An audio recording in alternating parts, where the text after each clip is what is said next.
Hey everyone, Sirturmund here again. We're back today with another latest Runeterra video. I took Saturday off because I wanted to give my hype man Sean Lee a break. You know, he does a lot of work hyping our videos every single day, so I gotta give him a break every now and then. But just kidding, just kidding. I just got tied up. But I'm making up for you all today, and obviously you should expect like a big video patch down breakdown later on when the patch comes out on Tuesday. If you haven't seen, Riot did post like a patch preview, so I know we're all excited for that patch on Tuesday. So I'm super excited to wait for that new patch as well. So we'll get a video today, a video tomorrow, Monday, and then we'll do like a patch down breakdown on Tuesday night. But today's video is gonna be on Sivir Akshan Noxus. So if you have not heard of this deck before, it's got Shurima Noxus combination. It's kind of like a deck that plays really aggressive. Think of like an aggro deck, right? So kind of like a lot of Shurima aggro, except that this is playing a little bit of a higher curve, kind of playing some more of the reputation cards to kind of get some value from those. So it's kind of like a reputation deck in a way, combining some like offensive tools, right? So let's kind of go down through the list so that you get exactly what I'm talking about. So we are playing triple Elixir Wrath and triple Might. I am trying to just push a lot of damage, just hit as hard as I can, and Elixir Wrath and Might lets me do that to sometimes be able to just present some crazy lethals in combination with Sivir or Roadrunner, just getting really high attack. So that's why we play these two cards, especially Elixir Wrath, which ends up being really cheap. We play triple for second back eye, pretty self-explanatory. We want to predict into the units that we want, whether it's Sivir, Roadrunner, Action, etc. Triple Shapestone, just another buff, just like the Elixir Wrath, to make our units even stronger and just pack a bigger punch with the Overwhelm. Triple Treasure Seeker, not only do we get a blocker that we don't care about sacrificing, but then we also get a big Sandstone Charger that the opponent has to block. And the Sandstone Charger has 5 attack, so he's able to trigger our Reputation for our Bloody Business down below. And also, it's a really good progress level towards Sivir. Triple Action, just nice consistency tool. Obviously, being able to trigger the landmark ends to be really nice. You get a draw, or sometimes you go to a Sandstone Charger. We just talked about how powerful the Sandstone Charger can be. Triple Hookmaster, because it's literally one of the best Noxus and Ionia cards out there. So even in this deck, it finds its way in. That equipment can be really nice, especially if you get like Scout, or if you get Overwhelm, or even Fearsome. All of those can be really good on Sivir, especially the Overwhelm, the Fearsome, to be able to push a lot of lethal damage. Triple Merciless Hunter, just to tag some of the opponent's key units and be able to then pull them. We have a lot of units with quick attack like Sivir and Action to take advantage of the vulnerable.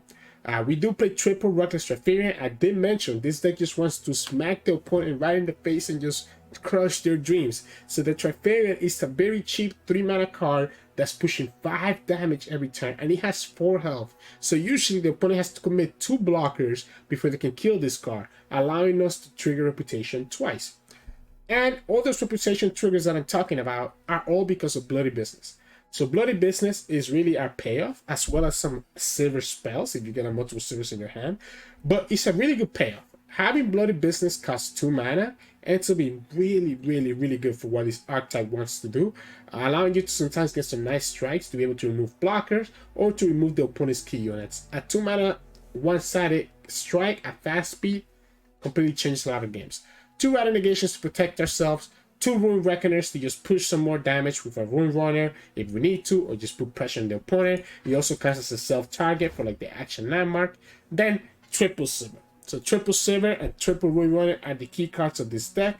Sivir levels up really quickly in this deck because of the Reckless Trifarians and because of the Sandstone Chargers. So it's really easy for you to have a level of Sivir and they have all your units have quick attack to just put a lot of damage on the opponent. Especially if you can also put Might on the Sivir, then now everything is going to also have Overwhelm, which most decks cannot deal with that, with Overwhelm, quick attack, and Spell Shield on their units. And then lastly, Rune Runner, kind of similar. This is just pushing Overwhelm without having to need the Might, and she ends up synergizing really well if you really have a Sivir that's leveled up, because then the Rune Runner gets quick attack. But even if you don't get quick attack on her, you can get it from the Weapon Master, right? So the Improvise, you get a quick attack from there, or you can get like the Pot of Pain, which gives the Rune Runner extra health so that she can actually attack twice. A lot of the equipment from the Hookmaster ends up being really good here. That's the deck. This is the whole deck. Again, this deck is just trying to slam units on curve and just push as much damage as possible. So just expect to see a lot of that in this video. And we have some pretty fun wins here as well, as you'll see in the games coming up soon. If you do like this video and our content, please make sure to like it below and subscribe to us. We post LOR videos every single day. I'll see you at the end of the video for some mulligan tips. In this matchup, we're going against Jax Ornn. Jax Ornn, they do have some freezes that could be pretty annoying, and their units get really, really big. I don't hate the bloody business. I think the bloody business might actually be necessary for us to actually kill their stuff. The rest of my hand looks a little bit awkward now, though. Because I'm guessing they're playing the I'm guessing they're playing the freeze, right? They have to be playing the freeze. It doesn't make sense not to. The Unforgiving Call. I completely forgot the name of it for a second there. So the Unforgiving Call will be able to still kill this Sivir. I do like the Merciless Hunter though to tag the Jax. And if the opponent tries to save it, we still keep the vulnerable to be able to kill it with Sivir in a future turn. So it's not like impossible. So we can kill this Jax here. Let's just take the attack. I don't need to wait. We can play the Sivir next turn, take 3, potentially take like another 5 here if the opponent plays the 4-drop, the combat cook. What if we just sacrifice Sivir? Can I afford to take this much damage? Not even I know what I'm cooking up. I think I have to. I think I have to take 4, 7, 8. I think I take the 8 because I can play Action into Merciless Hunter again to try to kill their combat cook. Don't want to die? Don't do terrible things. We do lose to the Unforgiving Call, which is what I was talking about earlier. And it's like opponent is purposely keeping enough mana for it. It's like they're keeping enough mana for it. Ha! That's so interesting. I think I gotta play around it. Until I have the Void Runner on the field to eat up the Unforgiving Call. Because the Unforgiving Call goes to the spell shield, because he hits the same unit twice. We have enough blockers that I'm not too concerned about anything else here. Maybe I played it too safe.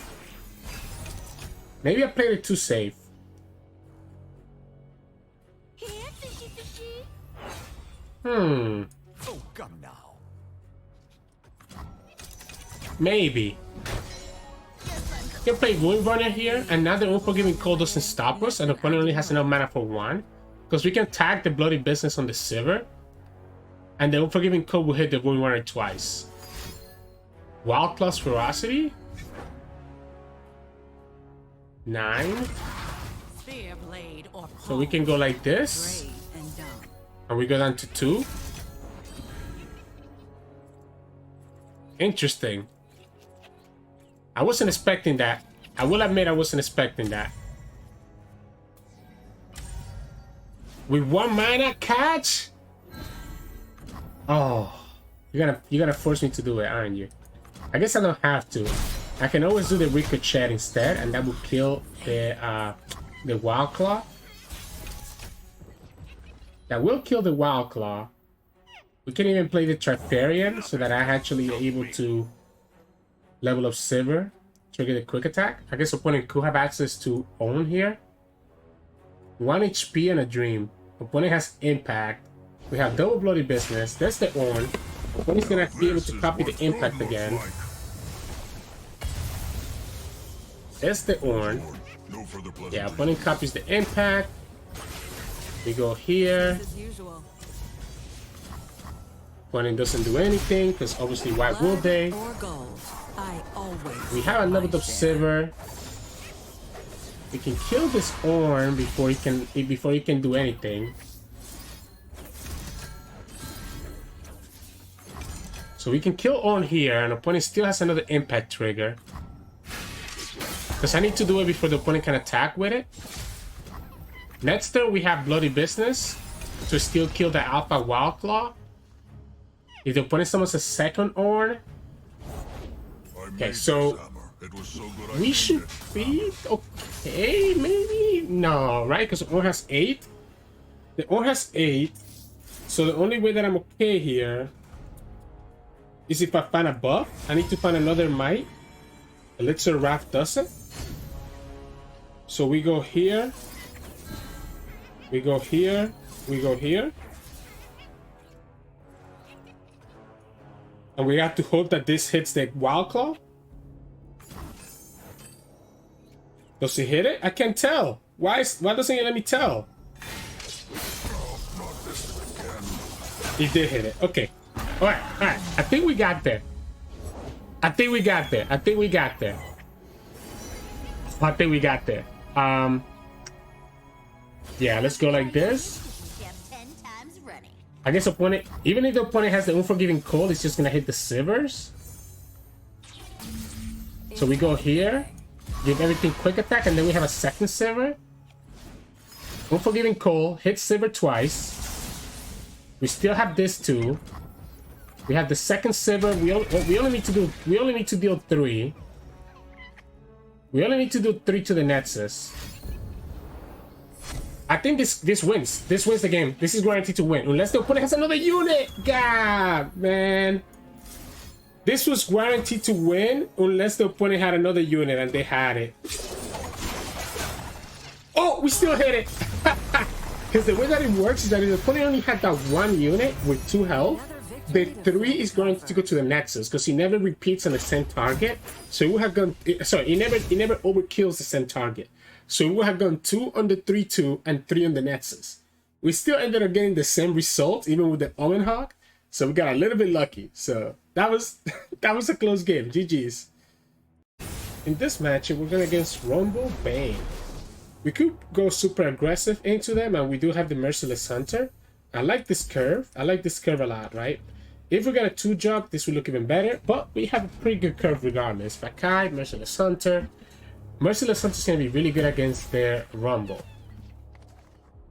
So let's start with the Vakai. Our opponent gets a good blocker here. It's pretty good for them. I kind of like the double Transferian. But the Rune Runner is also pretty nice. I kind of like the double Transferian. I think it puts a lot more pressure. It puts a lot more pressure otherwise, right? And I want to keep this back because I want to use this as a blocker against the Rumble eventually.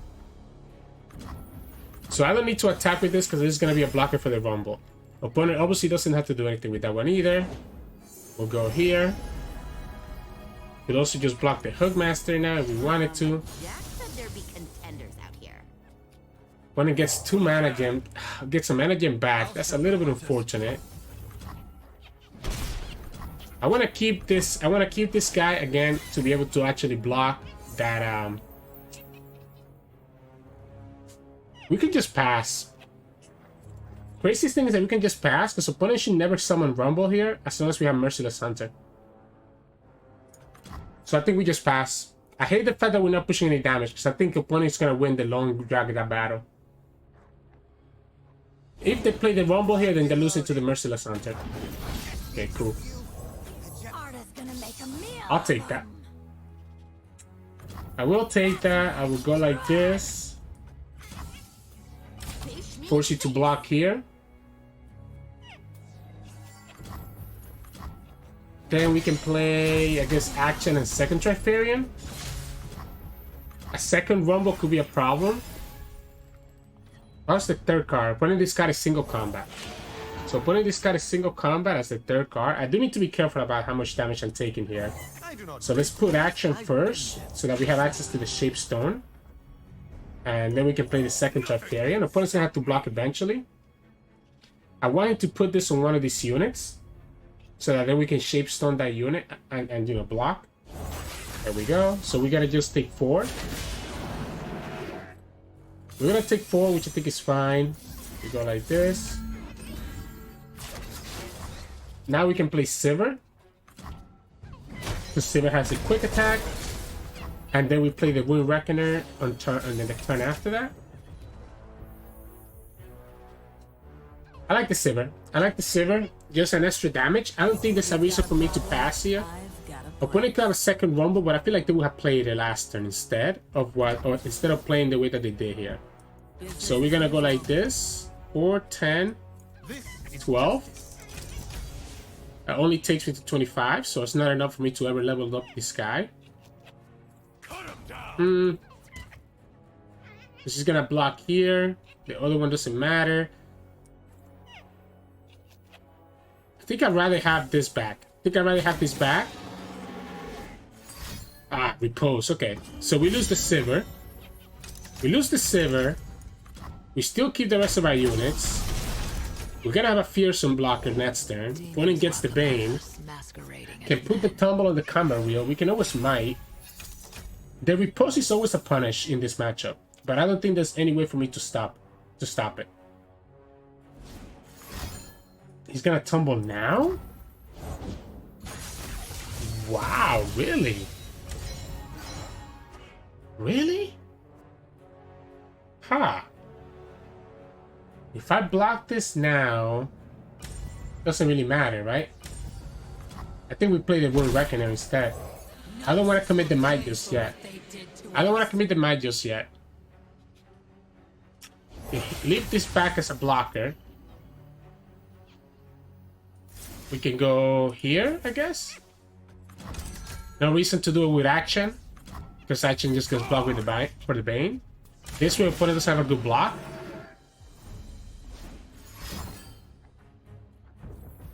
So we take this, we block, we might, we take another 3, we take 5. So once the opponent attacks again, we can block everything, kill the Bane, take the 3 overwhelm damage here.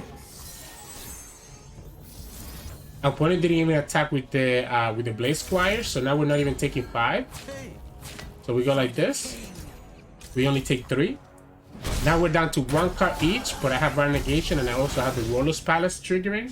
So I think I'm in a better position than the opponent, especially if I draw Sivir from this here. So we go like this, and there's the Sivir. So now everything that I have is going to have quick attack. So we can go like this. We can play the Hookmaster, giving me access to still have Renegation available. That's fine. I just want to push damage at this point. Fearsome Overwhelm. I guess Overwhelm is fine. If for some reason this dies, we can transfer the Overwhelm into Sivir. Right? So if for some reason this thing dies, we can transfer the Overwhelm into Sivir. I mean, do I attack with it anyways? I guess we don't have to. I guess we can leave it back. We can leave it back so that we have 2 blockers. Because obviously it gets blocked. I want to have 2 blockers in case I don't put in just another unit. We have Random Negation to stop like any rallies or any strikes. And opponent spells cost 1 more now too. I think we should be stabilized. A second Rumble is a problem because of the Grey Hammers. But we have a good blocker here with Sivir that the Rumble doesn't even matter either. Now we have the Wound Runner side. I was gonna say Reckoner, but that's the Wound Runner. And we can play the Wound Reckoner too here to have an additional blocker. Now I don't want to tap out of Random Negation, so I think we actually save the Wound Runner for next turn. So I think we just attack here.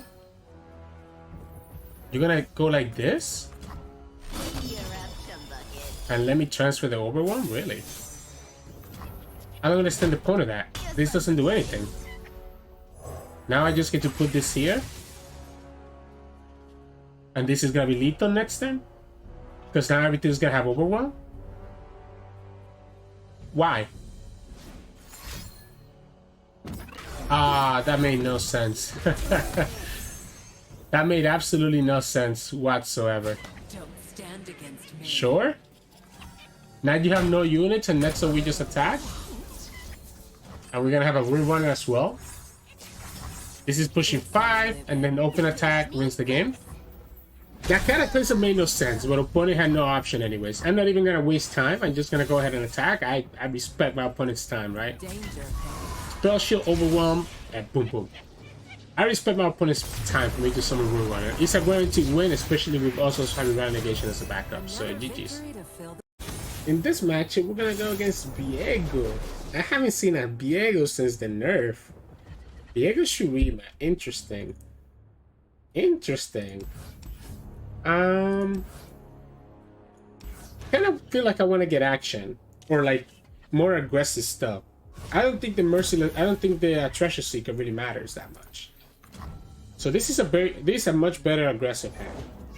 Yeah, because the Treasure Seeker is always gonna get blocked by the Bakai, for example. I guess it's fine. Opponent gets to block the Hookmaster now with the Bakai, so that's kind of annoying for us. We get the Sivir, which is great. We can play Trifarian, Sivir, and kind of go from there.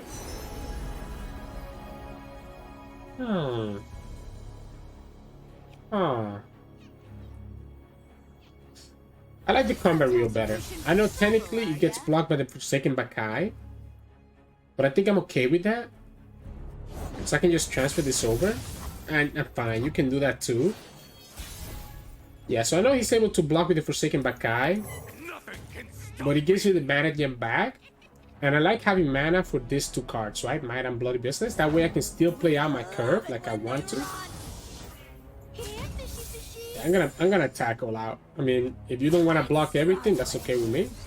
That's what I thought. That's what I thought. Because I mean, you just get your card control back. You can actually buff it up. A pretty big attack. Yada yada yada. There we go. Cool. Now Viego is now 6 mana, so I don't even have to worry about Viego in turn 5. I just need to worry about second Merciless Hunter, so that's why I cannot develop here because of the threat of the second Merciless Hunter. So we go Sivir. We're gonna take 7.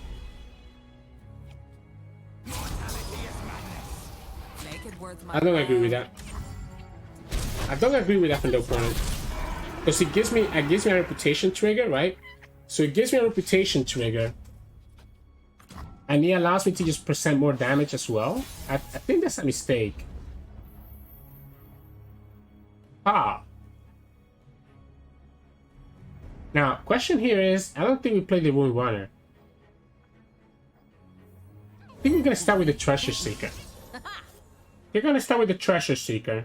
We could lose the Sivir here if the opponent has double battle fees.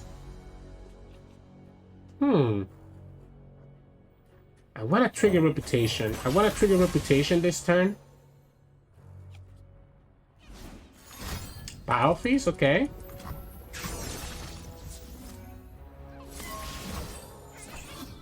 This also gives me a blocker for the Dark Control next turn. I want to trigger Reputation. So by attacking with both of this, my Reputation will be triggered. Our Bloody Business will now cost 2, which is a huge deal. This is going to be 25. So not enough just yet. Bunny just wanted to get rid of the Spell Shield, I guess. This is going to be leveling up next turn. We still have the 5 mana. We have the Bloody Business. Opponent plays Viego here. We can just Bloody Business it. Battle Feast.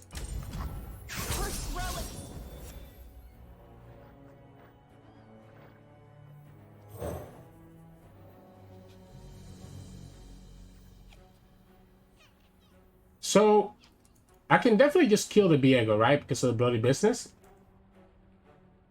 Do I want to take this 7? Why not? Why wouldn't I take this 7? Why wouldn't I take this 7? I guess Atrocity into Battle Negation is a punish. So maybe we go like this instead. Maybe we go like this instead.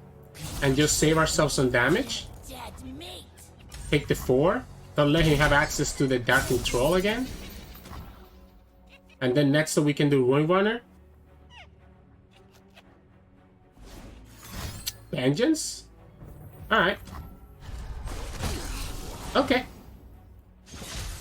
I'm concerned that I might run out of value here. Now, we do have the Rune Runner though. Okay, we gotta block it. I was concerned that I was gonna run out of blockers, right? So we have... This is why the Reputation last turn was so important. Because now we can do this. We still have access to Bloody Business. Right? So we can go and attack like this. Cool. Get rid of the Spiderling. We can pop the Hydrovine. And I still have a blocker here for the Dark Control. And then next one we can have double might, I guess. A little further. Bingo. You have another blocker in terms of the walking side. Now, if we don't have a blocker for Viego, I mean, sorry, we don't have a way to stop the Viego.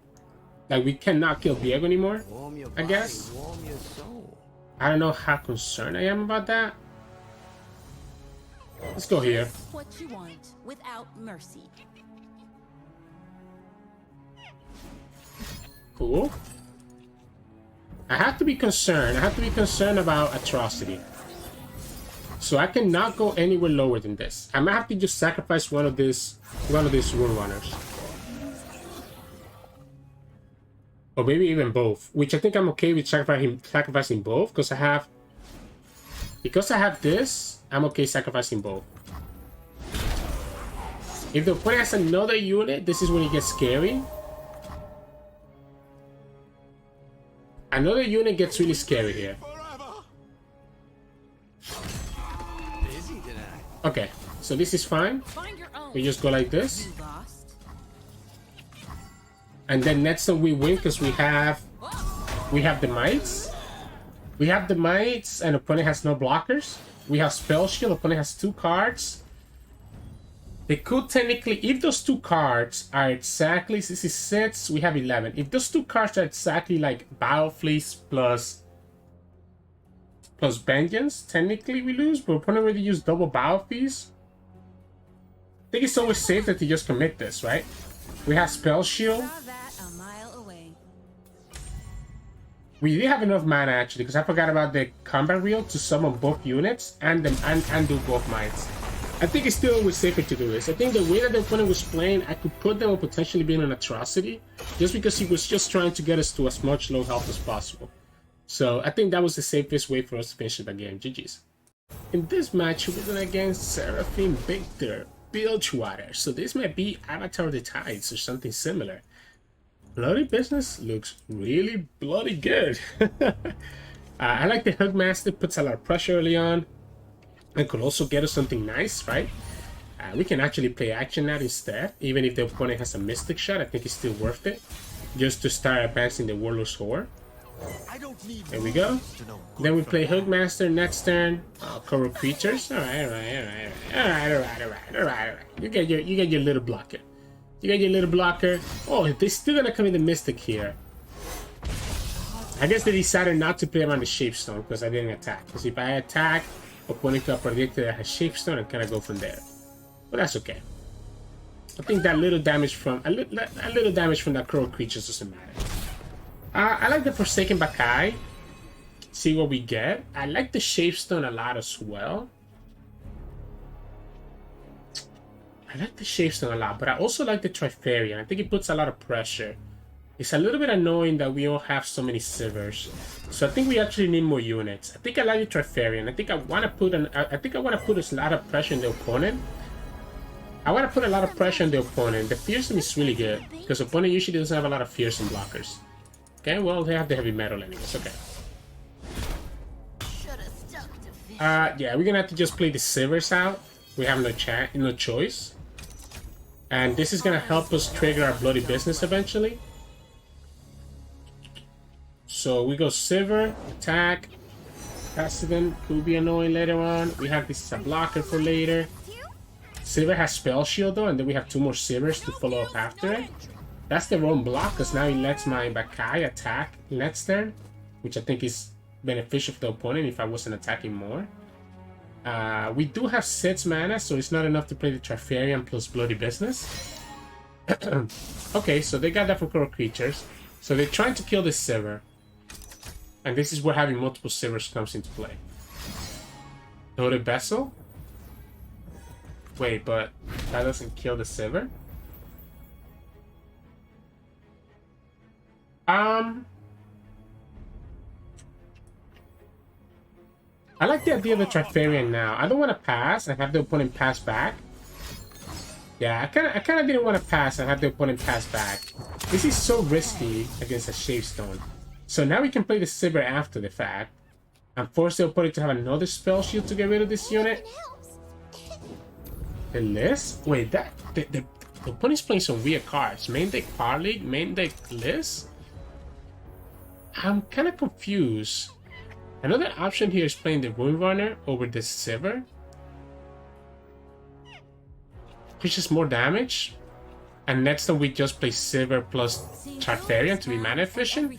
But then that taps us out of Bloody Business. Okay, it is an Avatar the Tide. So, okay, by playing the Runner, we actually made ourselves better. I'm actually going to play Bloody Business now, so that we get rid of the Avatar of the Tides and allow ourselves to attack with the Trifarian. Yeah, so by doing this now, it ends up working out. I wonder if it's actually a world where I actually let the Avatar of the Tides stay on the field, because that means that the opponent doesn't get any more mana gems. I don't think so, right? They lost the Piltover and Tailstones. Rata Negation is huge. So now I think now we always keep mana for Rata Negation. I think now we always keep mana for Rata Negation. So I think now we go Trifarian into Sivir into Rata Negation. As long as he doesn't get Challenger, I think I should be okay. Or Lifesteal. Pearson, whatever. No need to block with the Rune Runner. We also should just play Sivir there. I didn't realize the opponent tapped out of mana. We should also just play Sivir. But it's okay. We're still chilling here. Another thing that we can do here is that whatever the opponent does, we can Bloody Business, right? Which will enable us to get our a Sandstone Charger and then just attack. We can level up Sivir here in the stack. Okay, so he got that from the Ferrous Financier. Again, Rata Negation is really good here in this situation. Sivir levels up with the Ruin Runner. That's one spell. It all depends if the opponent got like... I guess we don't do it anymore, right?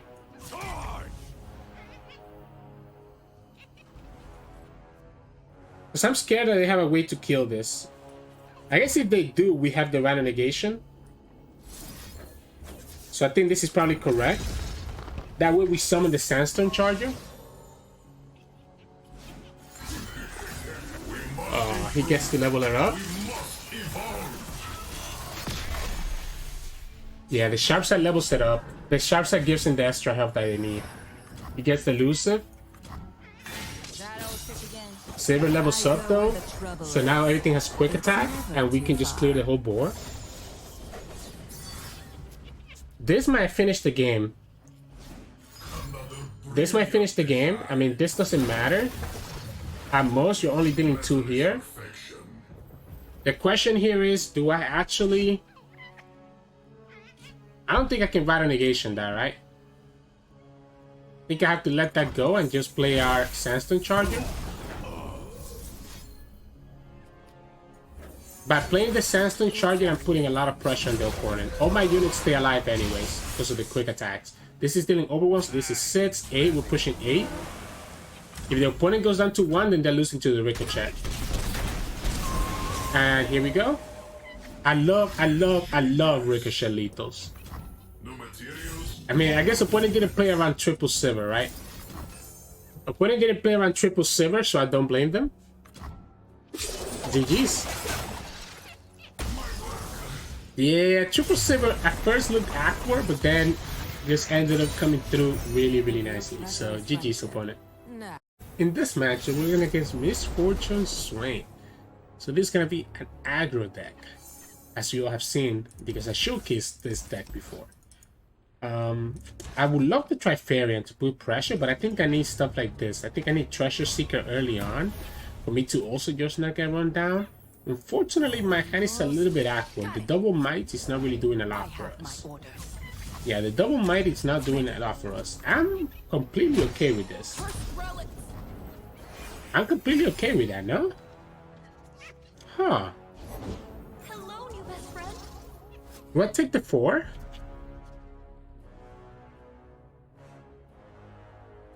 Do I take the 4? I think I do. I think I take the 4. Oh, a little bit too late, action. I think we go here first.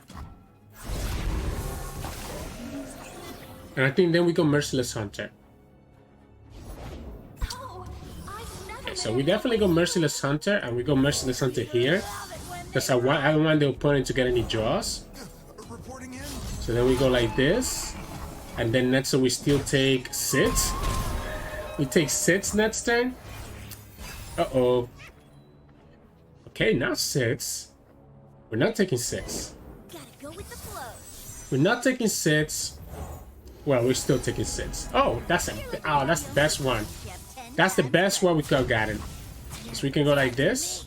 Now, opponent could have Flock, but I think we might be able to stabilize here. We even have Bloody Business. So we even have Bloody Business to be able to do to target the Wind Runner and be able to actually kill like a Swain. Fear the power you do not see. Really? Really? I wonder if the opponent just gives up the Swain. Which is making me wonder if it's actually better for me not to attack with her. No, I'm gonna attack with her. My life or theirs. I guess a double flock, right? Double flock could be a punish. Double flock could be a punish. Nice to meet you. I'm Isla. Otherwise, I don't see what the opponent is doing here. I like the second Wind Runner. Although the Elixir Wrath also didn't seem bad. That's such a good hit. That's such a good hit by them. Because he gets rid of 2 of my blockers. But he doesn't remove the spell shield. We're gonna have to keep the Bloody Business and we're gonna lose the Wind Runner. Yeah, so we're gonna keep the Bloody Business. So we go here, here. We go like this.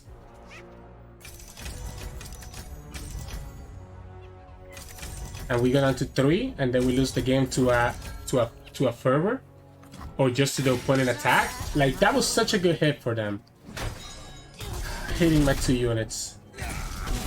And unfortunately, we ended up getting another Wind Runner and not really anything else that can really help us survive.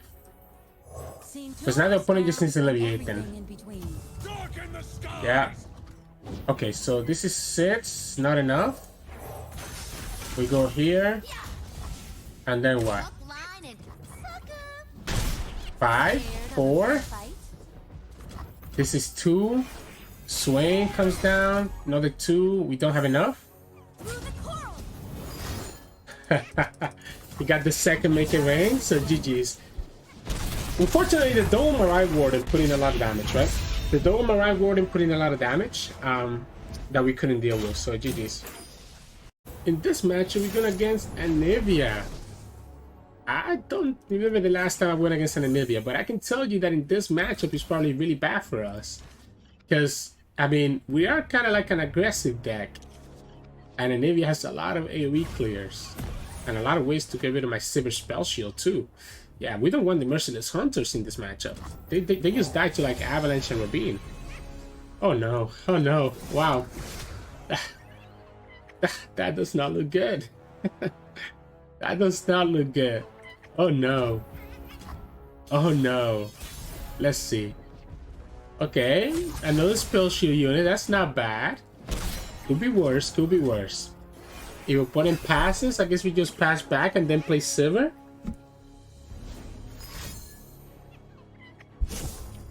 Here's the question. Do we play Merciless Hunter now? I don't think so. I think if the opponent has an Avalanche, I want him to use the Avalanche here to get rid of the Sivir Spell Shield, instead of using a really efficient Avalanche, killing 2 units and the Spell Shield. So if they use the first Avalanche here, then at least I know that the Merciless Hunter can come down probably a little bit safer than before, which wouldn't be the case otherwise. They still have 2 more turns before Anivia comes down, and we do have Bloody Businesses. Yeah, there's the well. Okay, it wasn't a avalanche, but still, we baited out the first spell shield. Mission 1. Huh. Do we play the Rune Runner here? I'm running to the Avalanche. Rabines?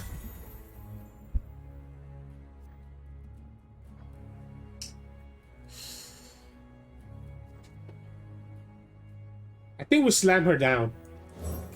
I think we slam her down. Nothing I didn't like.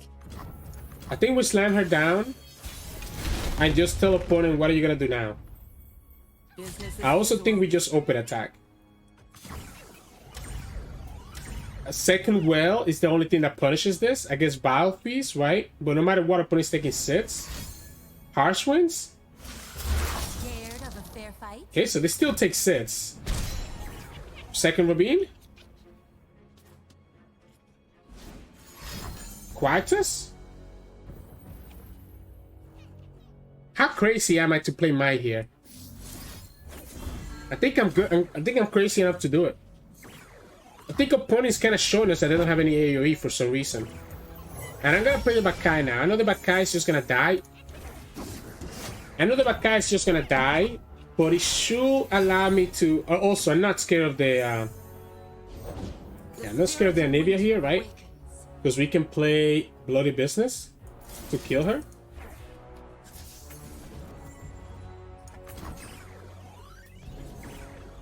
Rather negation to protect it, yeah, so we're not scared of that damage here.